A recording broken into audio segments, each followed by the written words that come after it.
வணக்கம். நான் உங்கள் அக்கறையாரம் பேசுகிறேன். இன்றைக்கி ஒரு குட்டி கதை சொல்ல வரேன்.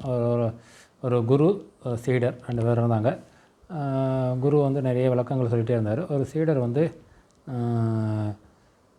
ஒரு குருக்கிட்ட ஒரு சந்தேகம் கேட்டார்.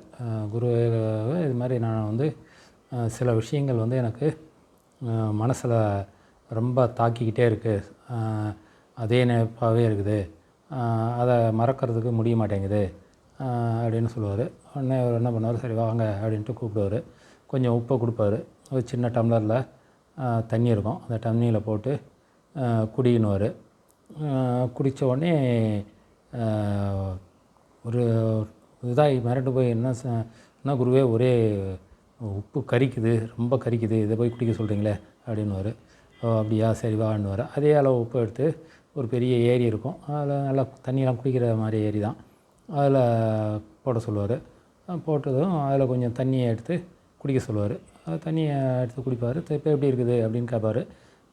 ஒன்றும் நல்லா இருக்குது, தண்ணி ரொம்ப ருசியாக இருக்குது, ஒன்றும் இது இல்லை அப்படின்னு சொல்லுவார்.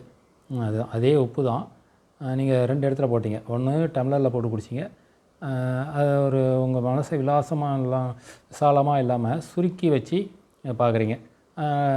சின்ன டம்ளரில் வச்சு பார்க்கும்போது அது கரிக்குது.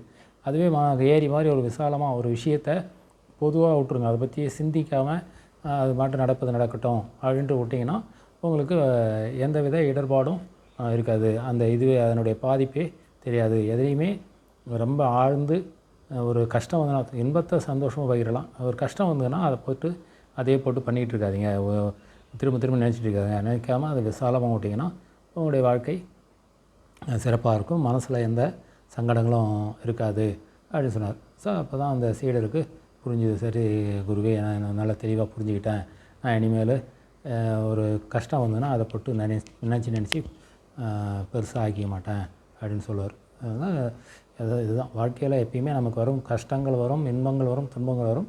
துன்பங்களை கண்டு நம்ம எப்பயுமே தோண்ட விடக்கூடாது. அதை நல்லா சிறப்பாக பாசிட்டிவான வழியில் எடுத்துட்டோம்னா அது வந்து நமக்கு வாழ்க்கையில் முன்னேறதுக்கு உண்டான வழியை கொடுக்கும்ன்றது அந்த கதையின் சுருக்கம். நன்றி, வணக்கம்.